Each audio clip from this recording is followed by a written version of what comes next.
నాయనా, తలంబ్రాల కార్యక్రమం అయిపోయింది కాబట్టి ఏ దుష్టశక్తి మిమ్మల్ని విడదీయలేదు.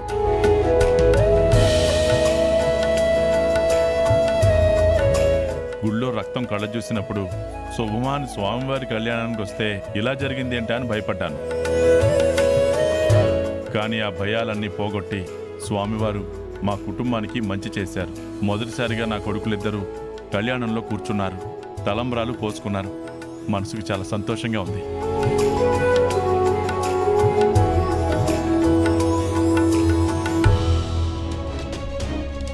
నేను వెళ్ళొస్తానండి. కళ్యాణం పూర్తయ్యాక ప్రసాదం తీసుకుని వెళ్ళమ్మా. లేదండి, నేను వెళ్ళాలి. సరే, జాగ్రత్తగా వెళ్ళరమ్మా. నువ్వెవరో ఏంటో వివరాలు తెలీదు. నా కాలికి గాయమైతే సొంత బిడ్డలా పరిగెత్తుకుంటూ వచ్చి సహాయం చేశావు. నీ మంచి మనసు జీవితాంతం గుర్తుపెట్టుకుంటాను. నీ జీవితాన్ని అంతం చేయడానికి వచ్చిన దాన్ని నేనెవరూ గుర్తుపట్టే సమయానికి ఖచ్చితంగా ఈ లోకంలో ఉండవు. వెళ్ళొస్తానండి.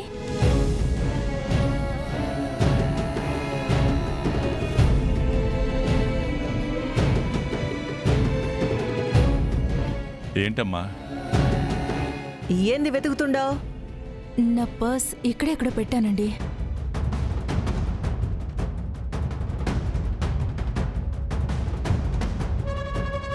ఇదిగో ఇక్కడే ఉంది.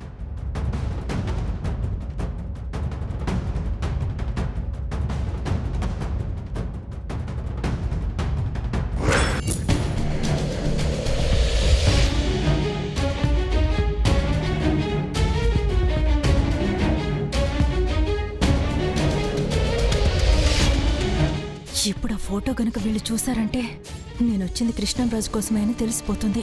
ఎందుకొచ్చాను ఏంటి అని నిలదీస్తారు. ఆ ఫోటో ఎందుకుంది అని అడుగుతారు. భగవంతుడా, ఇప్పటిదాకా సాయం చేసి ఇప్పుడు ఇలా చేస్తున్నావేంటయ్యా?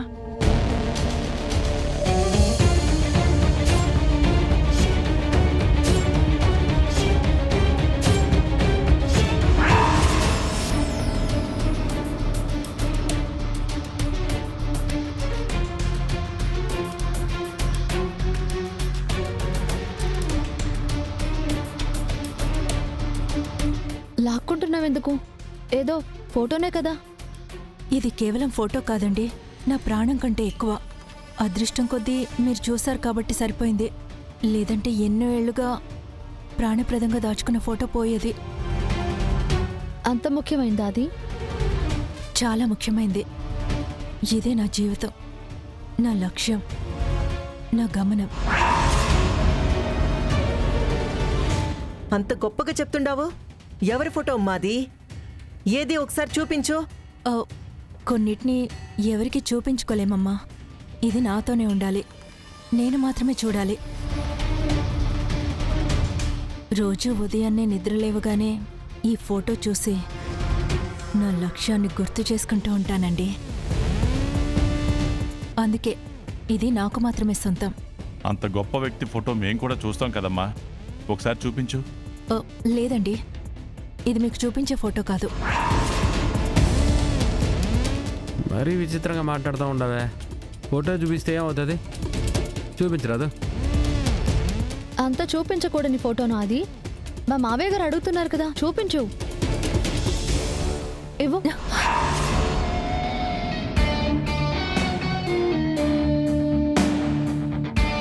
క్షమించండి, అందరూ దర్శించుకోవడానికి ఇది దైవం కాదు, నా లక్ష్యం. నేను వెళ్ళొస్తానండి.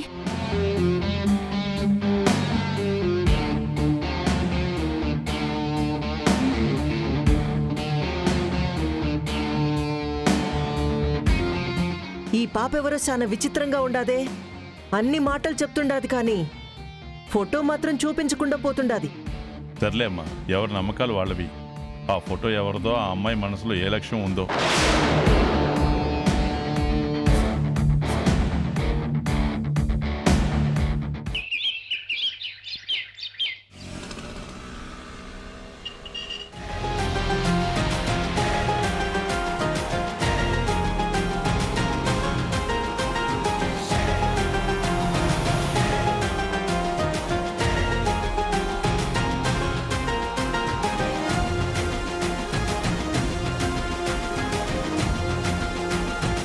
ఏంది అందరూ పనులు మానేసి బయట ఉండరు?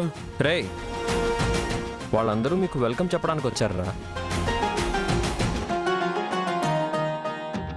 చిరంజీవి గారికి మిసెస్ చిరంజీవి గారికి వెల్కమ్.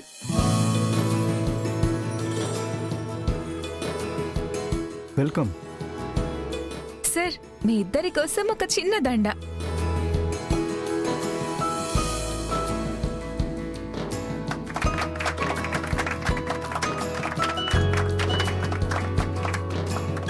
ఎందుకు పాపా?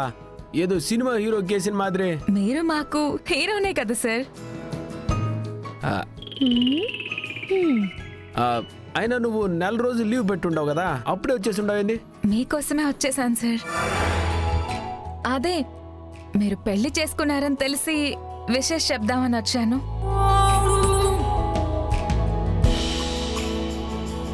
Happy married life ma'am. Sir.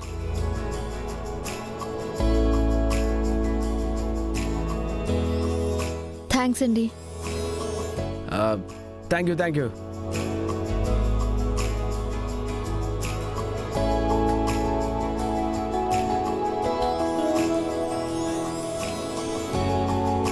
రండి సార్, రండి మేడం.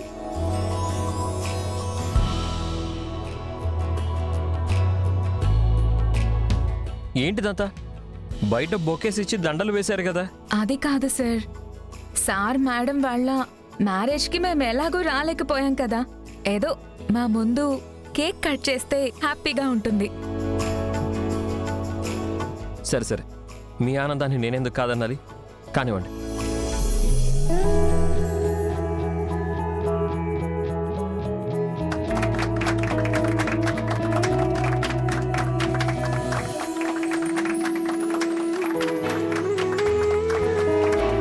సార్, మీరు మేడం కేక్ కట్ చేయండి.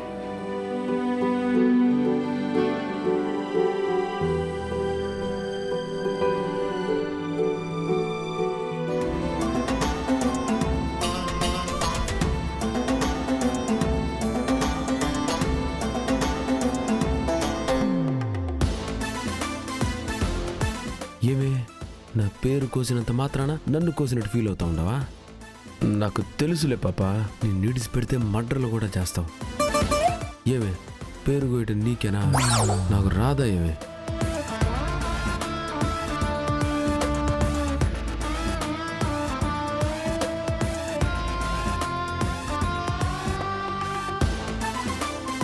సార్, మేడంకి కేక్ తినిపించండి.